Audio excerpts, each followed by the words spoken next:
Saying the in the Scandinavian languages is a bit different to saying the in English. For one thing, of course, English only has one form of this word, but having multiple different forms for the is by no means uncommon among the Indo-European languages. French, German, Greek, Swedish, Norwegian, Danish. These languages have multiple genders. Norwegian has 3, masculine, feminine, and neuter, whilst in Danish and Swedish, as well as in a couple of dialects of Norwegian actually, the masculine and feminine have merged to form what is often called the common gender in English. I think most English native speakers have had to study a foreign European language at some point, and they probably remember this bit. What's weirder, I think, from the perspective of English speakers, is that the definite morphemes of these languages are not separate words used before the noun, but rather appear as endings. For instance, house is hus, and the house is huset, or that but pronounced in Danish, or that but pronounced in Norwegian. And the example of Danish was included in my last video on the topic of the. A handful of people seem to have understood this as a counterexample to the analysis I was explaining, where clitic definite articles start at the front of the noun phrase and then drop down to attach to the noun. But no, it's the evidence. Danish husel contrasts with det store hus, with a word for the appearing before the adjective for big. The argument is then that when there's no adjective, this definite article can attach to the noun. But when this adjective is in the way, that lowering is blocked, and you see the definite article det appear in its true position. This understanding of how Danish works can then be applied to other languages with definite articles that attach to the ends of words, like Romanian, Bulgarian, or Albanian, and there you go, the problem of clitic definites is solved. Danish is not the issue here, but its close relatives Swedish and Norwegian are. And it's all because of 2 letters. The big house in Norwegian isn't det store hus, but det stora huset, and Swedish follows suit with det stora huset. In these languages, when you add an adjective, instead of the definite article switching place as in Danish, it appears twice, once before the adjective and once as a suffix on the noun. Now, if you want to gain a deeper understanding of Danish, Swedish, and Norwegian nominals, then you should consider learning one of them, or, well, all 3 of them, because they're all available to learn with this video's sponsor, Babbel. I've always wanted to learn the other Scandinavian languages, and as a Swedish native speaker, something like Norwegian should be quite easy for me. But I've never found the right resource to really train those little grammatical differences and be able to practice pronunciation without committing to a regime of language lessons. But with courses designed by real language teachers, which encourage learning on the go whilst out and about in the sun, I've finally been able to get into that rhythm of learning 10 minutes a day every day, and to retain some knowledge of Norwegian. Now I can say, hvor er toalettet? Or, kan jeg få regningen? With ease. Relatively. Now that spring is finally here, it might be time for you to get a fresh start and a new language learning habit too. To start learning a new language in just 3 weeks, go to my link in the description and get started with one of the top language learning apps in the world. With my promo link, you can get up to 55% off your subscription. That's up to 55% off your subscription when you use my link. Join the millions of Babbel learners breaking the language barrier every day, and thank you to Babbel for sponsoring this video. So, how can it be that this tiny quirk of Swedish and Norwegian makes the syntactic situation so different from the one in Danish?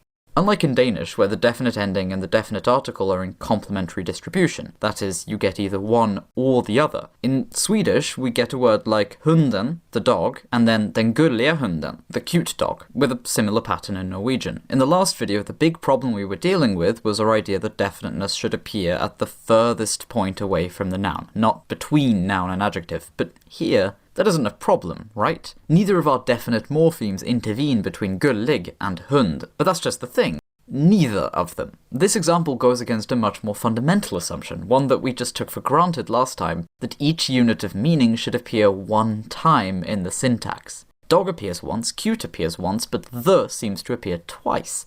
There is a way in which one feature can be expressed multiple times within generative linguistics, and it's through the agree function. So, in the theory, this is a post-syntactic process similar to our lowering due to phonology in the last video, where words are, according to language-specific rules, adjusted to each other. This is where gendered or plural adjective endings come in, or different forms of the definite article itself. The plural feature in Spanish las mujeres, for instance, appears only once in the actual syntax, here, whilst las is seen as a form of the definite article made to agree with the word it's attached to. In fact, in den gulliga hunden, or det stora huset, that a on the end of the adjective is agreement with the definiteness of the noun phrase. So maybe the en or et endings on the noun are also agreement? This is what Embick and Noyer argue, or try to argue, but they run into a very simple problem. Remember, on their own, huset or hunden appear without a definite article, meaning that these endings would have to be the syntactic element definiteness when the noun stands alone, but what are seemingly the exact same endings have to be an entirely different phenomenon, post-syntactic agreement, in phrases which are only marginally different. Essentially, Embick and Noyer view Swedish in the same way as Danish, with the same fundamental pattern of an article generated here at the start of the noun phrase which drops down to attach to the noun, unless an adjective stands in the way, in which case it gets blocked and forms its own word. The only difference is that Swedish has an additional, separate requirement whereby nouns must agree in definiteness. This requirement gets fulfilled by the appearance of the clitic in huset, but remains unfulfilled in det stora hus, so an additional ET is added. Did that sound overcomplicated to you? Good! It's a ridiculous idea. Embick and Noyer are arguing that two things which look the exact same in every single environment for every single word in the entire language are actually surface appearances of two related but different phenomena. The clitic forms of the definite article just happen to be identical to the definiteness agreement on the noun, I guess. Maybe I'm being too mean here, maybe I should show some respect for these distinguished academics, but this paper, Movement Operations After Syntax, and don't even get me started on the name, honestly represents everything I hate in modern linguistics. And I don't say that because it's the pinnacle of a theoretical framework that I happen to disagree with, although it is that too. I'm not a fan of distributed morphology, but rather because of the academic culture and more general methodological approach that it represents. This paper is not about Swedish. Swedish definiteness is just one tiny part of it, and, that's fine. Sometimes someone has a theoretical breakthrough that makes so many little things in loads of different languages make a little bit more sense, and they just want to write about each of them. But that's not how this paper comes across to me. This paper is not about Swedish, because the authors couldn't care less about Swedish. Embick and Noyer are some extremely intelligent and dedicated people. That's what makes it all the more frustrating, because you cannot convince me that they spent more than an hour between them thinking up a solution to the Swedish double definiteness problem. Their explanation is, I'm sorry, lazy and arrogant. They think they can just come in and whip up a solution to this in a couple of pages, describing their own theoretical assumptions with an assertiveness that in other sciences would be reserved for actual empirical findings. The process that brings about this agreement is as follows. This process takes place in the PF. There are no seen tos, no can be modelled as is, no humility whatsoever.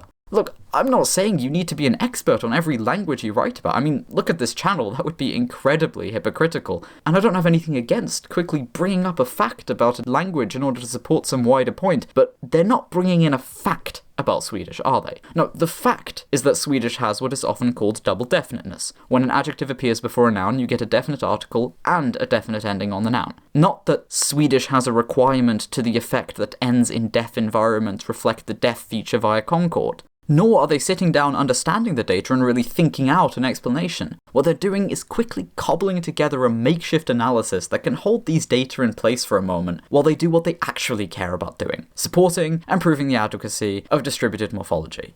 Ask not what we can do for these data, they seem to say. Ask what these data can do for us. This theory doesn't even attempt to explain that some determiners, like denna, which is a way of saying this, occur without a definite ending on the noun, even though the environment is clearly definite. To make matters worse, the determiner den här, which is a synonym of denna, does co-occur with the definite ending on the noun. So you get denna gulliga hund, but den här gulliga hunden, both with the same meaning, both clearly definite as indicated by the definite endings on the adjectives. The clearly definite förra veckan last week has a definite ending, that n on the end of vecka, whilst the similarly definite nästa vecka, next week, which also carries the a adjective ending, doesn't get a definite ending on the noun. And I know they're aware of this, at least some of it, because they write it in a footnote. But these uncomfortable minutiae don't get to feature in the analysis itself. They could have at least written something like, these must be further addressed in future work at the end of the actual body of the paper. But here, the unfavourable details just get ignored.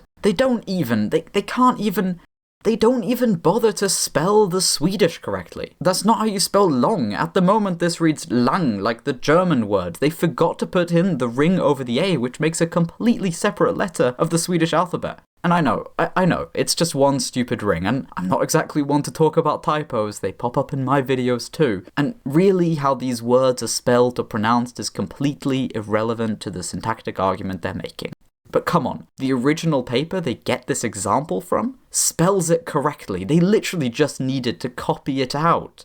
To me, this feels like a microcosm of the attitude of the authors and of, in my experience, a lot of mainstream linguistics. That what we care about is capital L language. The lowercase l languages are ultimately irrelevant to us. There's no love for or interest in Swedish present in this paper, only for what it can offer a wider analysis which is presented as fact in lieu of presenting the actual facts of the case. And I've been aware of this in theory for a while, but I don't know, when you see your own language presented in this way, used up, misspelt, and thrown away, there's something, I don't know, personally insulting about it. I was going to discuss some more generative models of Swedish double definiteness here, but I think that rant took the wind out of my sails a little bit. There are analyses in this field that are much better than Embick and Noyer's. I disagree with them, but that's just my opinion. Please don't go away from this video with the sense that generative grammar or minimalism or distributed morphology are dead and fundamentally broken theoretical frameworks. I mean, I do kind of believe those things, but nothing in this video should be taken as evidence for that. However, I can't help but see this attitude towards data again and again in linguistic literature, and it just makes me want to, 1, stop talking about formal linguistic models of Swedish and Norwegian, and 2, rewatch all my videos and feel deeply insecure about everything I get wrong in them. I joked about typos earlier, but, miswriting the Spanish word for penguin, that's actually something I don't want to do. And is pinning a comment correcting me basically the same thing as shoving something into a footnote? I mean, I want to be fair to myself. My YouTube videos aren't peer-reviewed. I can't correct and rewrite them the same way someone can correct a paper after presenting it at a conference. And I don't think spelling one word wrong and admitting it is the same thing as being introduced to a whole host of counterexamples that your model can't account for, and rather than rewriting your paper or admitting that your analysis might not 100% work for everything, just putting it into a footnote as coverage, those aren't anywhere near the same thing, but they are comparable, right? All these little minor errors I've made, they add up, and people get really touchy about it, correct your spelling, say your pronunciation is off, and sometimes I think they're being a little unfair, like, I've given these Danish words a good go, but I think that touchiness is warranted. Because, oh my god, is it frustrating when you're reading someone who claims to know what they're saying, and they can't even write the word long properly. I have also gotten the impulse before to shrug it off, shake my head and tut condescendingly at these people who care about spelling and minor errors that don't change the true linguistic analysis, the real science of what we're doing. But as silly as it sounds, I don't want to become, like that, so wrapped up in defending my theories that I forget the actual substance of what I study, languages.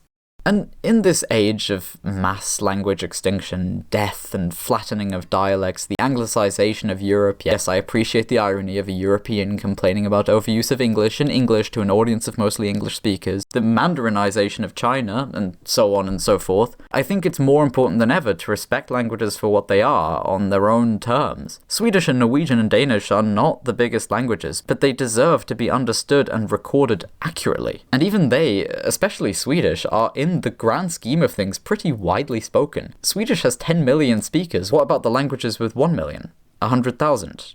100?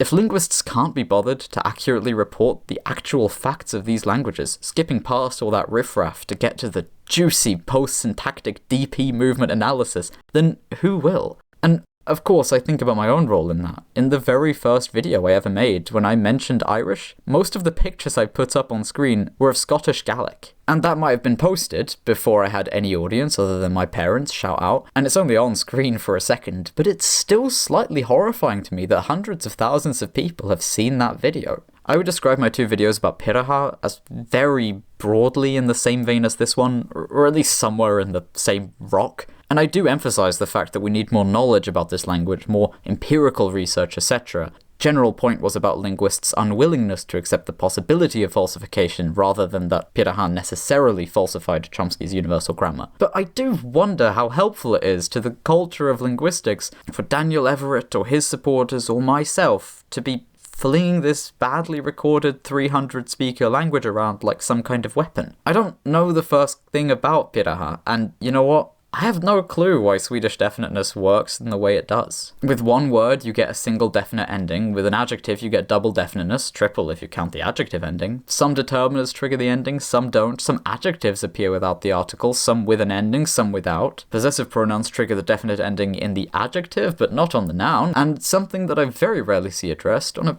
purely surface level, the definite article that occurs alongside the adjective in Swedish actually carries meaning, in the sense that if you take it out, you get a different meaning. Det vita huset and vita huset are different. The first one is the White House, that one down the street, and the second one is the White House, the American all-paid vacation resort for demented war criminals. And these are not just set phrases, they are, to an extent, productive. Det röda rummet, or det röda rummet, is the red room, whereas saying röda rummet is giving a name to a particular red room, perhaps one with some significance or recognizability within your family or friend group or town. But here it's more like the absence has meaning, rather than that D itself refers to anything. And all these facts are difficult to contend with and deserve examination.